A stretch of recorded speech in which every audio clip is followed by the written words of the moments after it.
Imagine if you go along with the diet that I tell you, do a carnivore diet, people out there, they go, wow, carnivore diet, that's not going to make a big deal. That's not going to change anything. We're not carnivores. Look how many vegans are out there, just imagine, carnivore, vegan, wow, there's a lot of vegans out there, and there's a lot of people who don't just plain ass give a shit, they eat whatever you throw in front of them.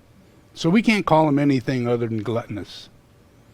They're just mindless eaters who live off of habit and suffer from many diseases from that lifestyle. So it is. And that's a good 80% of our humanity everywhere we look, just the way it is, we just have bad habits, and habits comes from our falls, and we get weak and we fall and we get onto this process and we do these things and we get into these habits, and we're actually trying to treat ourselves, through eating sugar, drinking, through whatever we can to modify the process of the day, to modify the fact that I didn't get my job and I quit school early, and all these things that keep coming up around you, and you suffer thinking you are the stupidest person on planet Earth. You make only mistakes. And if anybody ever catches me, I'll never get another job. A lot of people are thinking like that. Or you can be highly qualified, never do really anything wrong, but everybody's got a suspicious mind.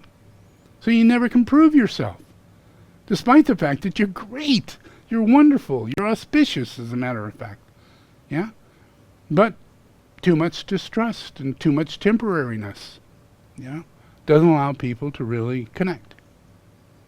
Get to know someone, trust them, let them flourish, let them be who they need to be, because of these vices. So it's really difficult. And in my teaching, I try and orient people to where we can get to a simple negotiation, to where, we can work on the body, and we can heal the emotional body, and we could feed the mental body. Now the mind is, we don't know it, but it's highly unfed, incredibly unfed. I mean, so unfed. And I'll show you, in Israel they did this research, and a lot of other places they did research, and found out that the human brain is getting smaller, because of produced food, mass-produced food, bread, things like that. But the number one thing that's causing the brain to get smaller is vegans. The choice of people to choose to be vegans. And it's been going on for about a generation and a half to 2 generations, enough to shrink the size of brains. And that's something. And senility is growing. It's not because they're vegans. It's because we simply do not know what to eat throughout our entire life. And a lot of these people are hardworking people. They rush their food down their, into their body, and they can't really diet. There's wrongness everywhere and on this whole thing, But the biggest thing that caused this slowing down of the brain and making it smaller was vegetarianism. So they went, whoa, that's Israel, they're pretty smart people. They brought cannabinoids to the up front, and got us to legalize marijuana, so I'm kind of behind this group, and they're coming out with this with very interesting information in relationship to our past, who are human beings, Are we directly linked to the animal, the ape, the chimpanzee? What's the chance of that? Are we really linked? I mean, you can look at, these DNAs and all these things that show that we might have similarities, but holy gosh, if you look at it, we actually are missing a few things. And just one of those things would make us a totally different species, and we're missing more than one. So we're not even connected. We're just on the same earth, and being human beings, we're using all the genomes of everything. If you look at the human being as it's growing out of a zygote, from an egg into a zygote, it goes from the whole entire animal kingdom. It goes from a fish, a pollywog, it looks just like a pollywog, it looks just like a frog, It's got a long tail. It's swimming along, looking just like a polywog. And that's us. That's us. Our heart is beating, our brain is functioning, and we are a fish. And that's how we live, for about a month. And then we start growing, just as we did in the evolution of all species. We are the microcosm, the macrocosm. We are the human being. Very special. You don't see this in other forms, in other realities, but you do see it in us, But our reality, if we follow this all the way through, you see that we have a different digestive tract. Our big intestines and small intestines. Our small intestines are really long. Our big intestines are not so long. And then we look at what people think, oh, we come from chimpanzees. Well, look at the chimpanzee. It's got big intestines and they're very long. And its small intestines are quite short, 60% less. I mean, that's crazy. If that is what is an herbivore, and occasionally is a carnivore, then that's the kind of body you get. That's what you get. But here we are, we're like, we're smart. We make tools, we cut meat, we barbecue, We don't need fangs, we don't need big old teeth, but we do need to digest.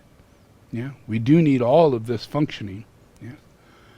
So as we study that, we find out, they go archaeological, they go into all these old places, for millions of years. They follow back and see, wow, everybody is found with hunting tools.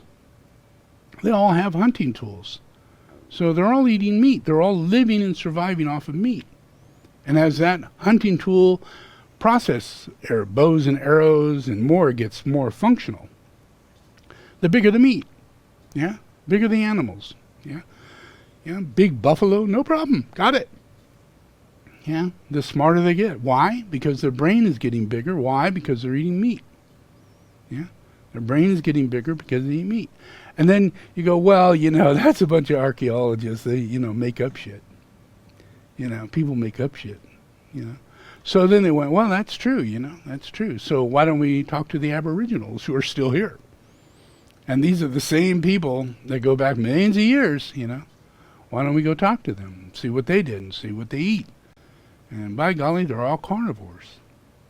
If you sit in an Aboriginal setting, if you sit meat and vegetables on that table, those people will not touch the vegetables. They'll only eat the meat. Because it's by nature what they eat. They're not drawn. They did not fall. They're not drawn to outside of what is natural, what is totally natural. And, you think, well, we need to have science and research and everything to verify that eating that meat is going to give us the nutrition we need. Our intuition and everything guided us in that way, and that we did do that. And now that we have the science, we're finding out that we actually can't get nutrients from vitamins, through vitamins or through plants. We put them in our body, but they actually do not go into nutrients. They break down. The acidity is different, the body breakdown is different, and sometimes, like in spinach case, it has certain things within it that doesn't allow the spinach to break down the iron into the body and allow the nutrients to be used. And that's for a lot of green vegetables. So here you're reading, oh, this is full of iron, this is, spinach, Popeye, the whole bit, You're thinking that's the truth, but it's not the truth. Those things we cannot absorb. We can't absorb them. But what we can get from them is carbohydrates. So then they look into the reality of carbohydrates, and what is the one thing the human body does not have a need for? Not one bit. Is carbohydrates. Not one bit.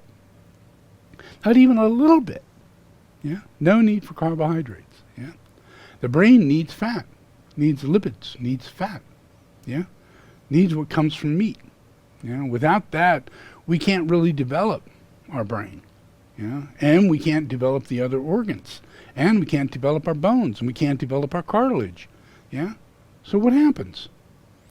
We get bent backs by the time we're 70 years old. Yeah? Our spine becomes decrepit. Why? Because we're old. Why? Because we're not carnivores, people. Yeah? If we live simple. I don't mean to have 1 million cows all set in a particular state and smelling up the world and burping and belching everywhere and causing all kinds of problems. I'm talking about if we're all carnivore, yeah, then we really don't have grocery stores. You know, what is included in the carnivore diet? Nothing in the grocery store. Not a thing. Not a thing. So that eliminates the grocery store and puts us back into the family, in the household, into the community. Yeah?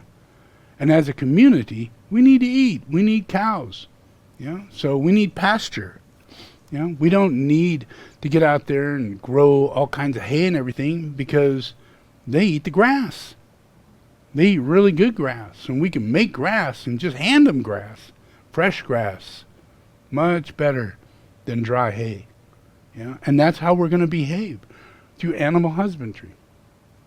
Yeah? And as we continue doing that, we have our milk, we have our cheese, we have 3 or 4 different variety of animals that sustain us.